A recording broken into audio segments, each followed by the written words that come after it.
हम इस वक्त 10,000 फीट की ऊंचाई पर स्थित अटल टनल रोहतांग पर हैं। ये वही टनल है जिसने हिमाचल प्रदेश में सफर की परिभाषा को बदल के रख दिया था।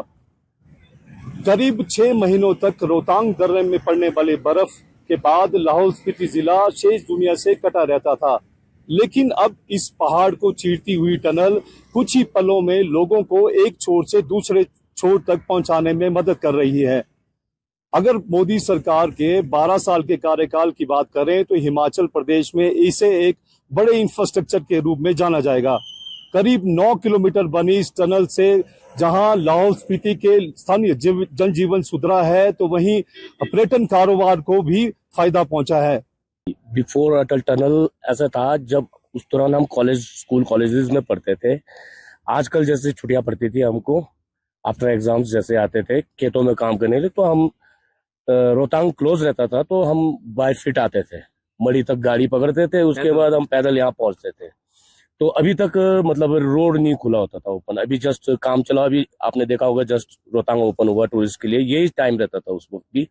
तो हम यहाँ पे सिर्फ खेती का काम होता था, टूरिज्म ना के बराबर था यहाँ पे। बस खेती भी उस वक्त एग्जॉटिक कम था। ये जो हमारा ट्रेडिशनल खेती जो होती थे, पोटैटो पीज का, ये रहता था। अब तो वेजिटेबल्स वगैरह काफी आ गया, एग्जॉटिक वेजिटेबल। ये हमारे यहाँ पे हॉस्पिटल वगैरह छोटे थे, डॉक्टर्स अवेलेबल नहीं रहते थे। और विंटर्स में, अब तो विंटर्स गवर्नमेंट ने यहाँ पे छुट्टी कर दी है, विंटर स्कूल डिक्लेयर कर दिया है। उस दौरान विंटर्स में यहाँ पे स्कूल ओपन होते थे, बट आने जाने में दिक्कत रहती थी स्कूल्स में। और मोड ऑफ ट्रांसपोर्टेशन आप ये देख रहे हैं, ये हेलीपैड ही है एक्चुअल में। विंटर्स में इसी के थ्रू लोग आना जाना करते थे अपना कुल्लू की ओर, जैसे मरीज लेके जाना है या वहां से आना है। तो एकमात्र चॉपर था, वो गवर्नमेंट की तरफ से सब्सिडाइज हेलीकॉप्टर मिलता था हमारे को। हाँ जी, उसके बाद हाँ जी, अटल टनल खुलने के बाद चेंजेस आए हैं। बहुत लोग आ रहे हैं, मतलब लोग अच्छा यहाँ घूमने भी आ रहे हैं। इससे हमारा इनकम सोर्स भी बढ़ गया है। एंड जैसे जितने भी हम यूथ है यहाँ पे बेरोजगार है, उनको एक नया रोजगार भी मिल गया है। कृषि के साथ साथ कोई अपना पढ़ाई भी कर रहे हैं, होटल्स खोले हैं, होम स्टेज खोले हैं, फूड वैन्स है, एक्टिविटीज है। और भी थोड़ी पहले तो काफ़ी ज़्यादा चुनौतियाँ होती थी, जैसे कि हमको मतलब टॉप क्रॉस करके आना पड़ता था। ये अपना टनल जब नहीं था तो फिर टॉप क्रॉस करके आना पड़ता था, और जो हमारा राशन है वो 6 महीने पहले ही रखना पड़ता था स्टॉक। और आज ऐसा हो गया है कि टनल खुलने के बाद हम कभी भी मनाली जा सकते हैं, कुछ भी कर सकते हैं, अपना मतलब वो कर सकते हैं। और साथ साथ टूरिज़्म भी खुल चुका है, और साथ में पैसे भी आ रहे हैं, और साथ में मतलब सब कुछ हो रहा है। हॉस्पिटल उस टाइम यहाँ पे छोटा सा हॉस्पिटल था सिस्सू में, तो उतना डेवलप नहीं था उस टाइम सिस्सू, तो हमें हॉस्पिटल यहीं पे ले जाना पड़ता था, तो काफ़ी आर्थिक संकट होता था हमको।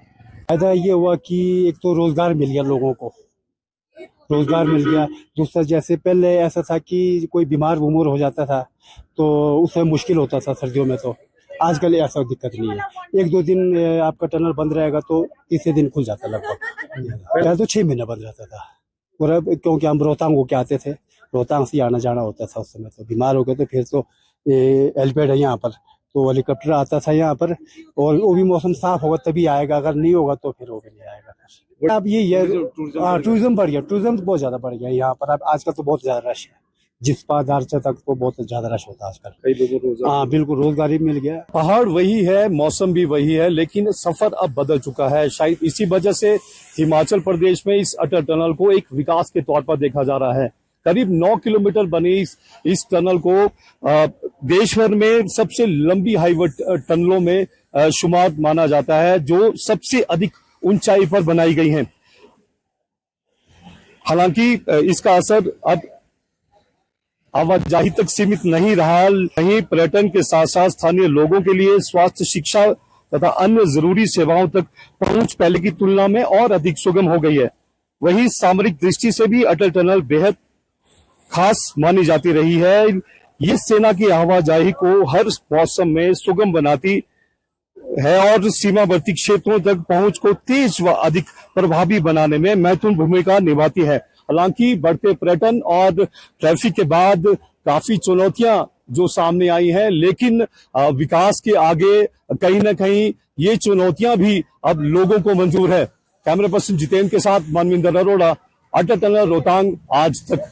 जैसे कि मैं सो रहा हूँ तो पिताजी को जगाना है मुझे, तो वो डायरेक्ट उठाने के बजाय, और हिंसा की परंपरा मेरे यहाँ नहीं थी सौभाग्य से, तो वो क्या करते थे कि उस कमरे में आ जाएंगे या बाहर से गुजरेंगे और चौपाई बोलेंगे, प्रात काल उठ गए रघुनाथा, मात पिता गुरु नावई माता। कभी कभी मैं गुस्से में उठ करके अरे पापा, चरण स्पर्श किया और सो गया। मैंने कहा अब मत उठाना।